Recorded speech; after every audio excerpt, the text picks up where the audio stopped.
Now, nearly 4 months after being named as Nigeria's Chief of Army Staff, Lieutenant General Ibrahim Atahiru was announced dead on Friday, the 21st of May, after being involved in an air crash at the Kaduna International Airport. Now, the 350B aircraft with registered number F5NR203 was conveying the Chief of Army Staff and other officers to Kaduna to attend the passing out parade of soldiers from the Nigerian Army depot in Zaria. Now, the plane was built to land at the Nigerian Air Force Base in the Mando area of Kaduna before it diverted and attempted to land at the Kaduna International Airport.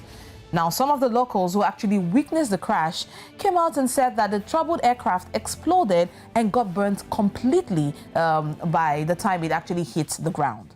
Well, the question on lips of many is what exactly caused the crash?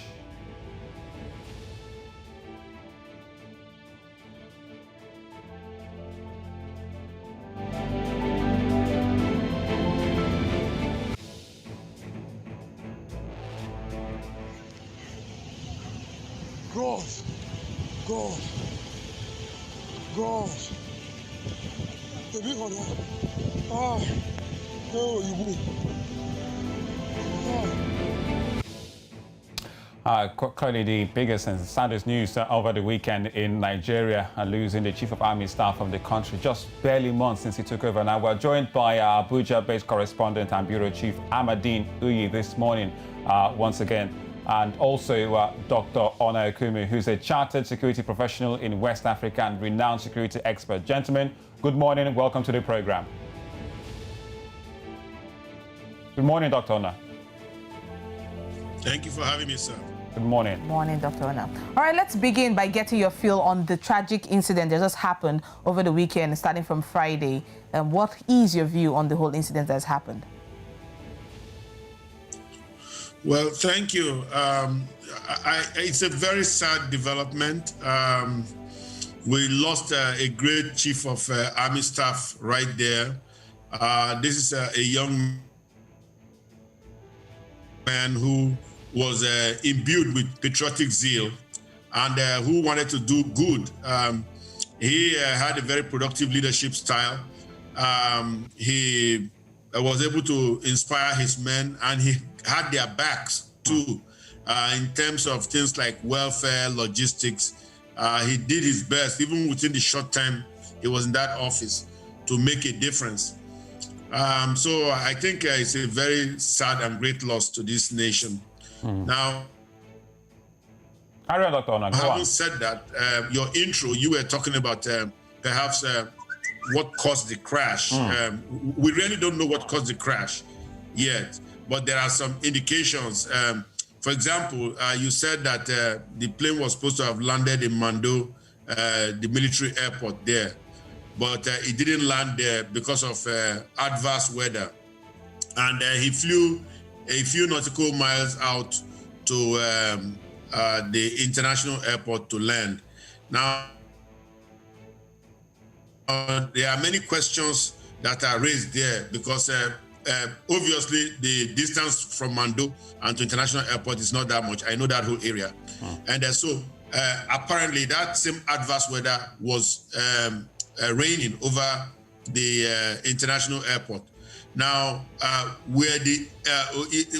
think what has been said, there are so many accounts that have come out, but apparently the plane was able to get on the runway, and it wasn't able to stop. So there are many things that can cause that. Most certainly, a wind shear event could have caused that, or even a hydroplaning. Hydroplaning to me is lesser of a probability of what happened. But what really happened here was that the plane, the pilot was unable to bring the plane to a halt. And it went and then it cartwheeled over, and it hit the ground, and you had what we call the post-crash explosion, which is what the people, the eyewitnesses were describing as it burst into flames. Yes, it burst into flames, but that doesn't mean that it was it burst into flames in the air. It didn't burst into flames in the air. If you look at the debris field, if you look at the debris pattern, you'll find that all the debris were in one place, and it didn't burst into flame. If it burst into flame in the air, it would have had a wider debris field have scattered, and then the fragmentation, that's the bits that were down, would have been smaller than what you saw. So I think one of the problems here is that we should educate our people more to know how to describe things a little better. Because there's so much ignorance. People just, once they see a fire, they say, oh, it burst into flame in the air. It didn't. It hit the ground. Because if you look at the video, you are showing some of the video on your screen. You look at the video, if you pull up close, you see that there was a lot of blackening on the floor there. So the fire was on the ground. It wasn't like a mid-air explosion. Well, Dr. Ona, thank you very much. You're really painting a picture, because Nigerians are trying to make sense of what they were watching all over social media. But, Dr. Ona, it's quite important that I ask you this. Now, this incident is seen as a major blow to the fight against insurgency in Nigeria, of where we are now. Now, how do you think this will affect the operations of the military in the coming days? Well, there's going to be a slight lull. There's going to be a lull, obviously. Because every time you have a chief or an executive, he has a vision, he sets out where he's going. And remember, it wasn't only the chief that was lost. The director of military intelligence was in that craft, and the provost marshal, who is responsible for police functions within the army, was also in that crash, along with the chief of staff to this chief, that's to Coas. So you had a lot of very senior officers in there. And the one that hurts the most, I mean, not the most, they all hurt, really, believe you me. But one that's going to set us back in the short term, in answer to your question, is the loss of the DMI, because the DMI, the intelligence is the arrowhead of CT operations. So the loss of the DMI is going to set us back, along with the loss of the chief in the short term. However, remember, the military in Nigeria is now a little better integrated. Military in Nigeria is now more unified under the office of the Chief of Defense Staff. So yes, first of all, the incident itself is going to be a distraction because we are still in mourning. And I issued a release yesterday saying that we shouldn't take our eyes off the ball of insurgency, because there are new developments within the last 1 week in terms of this insurgency in Nigeria. On Wednesday, Shekau was alleged to have been killed or alleged to have taken his life with a suicide vest. Now, it was said that 30 of his commanders had been arrested. And it was also said that ISWAP has named Abu Musab al-Banawi as the head of Boko. So these are very important developments. If you follow these things as closely as I do, and I have to in my work, these are very critical developments at this very sad time. So there's a lot of personnel changes taking place in Boko Central, and ISWAP is not a good enemy. ISWAP is a very dangerous enemy, deadly enemy. All right, Dr. Ona, now we've just to come in because of time, we have actually recorded over 10 air crashes from the year 2008 to date. And Friday's crash comes barely 3 months to the day after the Nigerian military plane crashed short of a runway in the capital, Abuja, killing all 7 people on board. Now, some people believe that there could be a conspiracy behind this incident. Some people have certain opinions about this whole pattern, as it were, or as some people have quoted it to be. But what do you think is really happening to the aviation space, especially in the military? Well, you know, Nigerians, we are almost like Arabs. We like a lot of conspiracy theories. But I'm sorry, in my business, I'm not allowed to carry on with conspiracy theories. I'm allowed to do forensics of every incident. So forensic, you have to do a deep dive. You have to analyze. You have to look at the science, and you have to look at what happened, the ecosystem, that actually contributed to that crash. Now, having said that, the crash of was it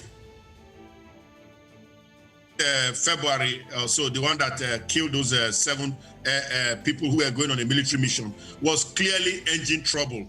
Now, that was a Beechcraft jet also. It was engine trouble. They were going out, they were outbound from Abuja airport, and the pilot detected engine trouble and turned the plane around, but he fell short of the airfield itself, and it crashed within the vicinity of the airport. Now, in that particular crash, I praised that pilot because he was able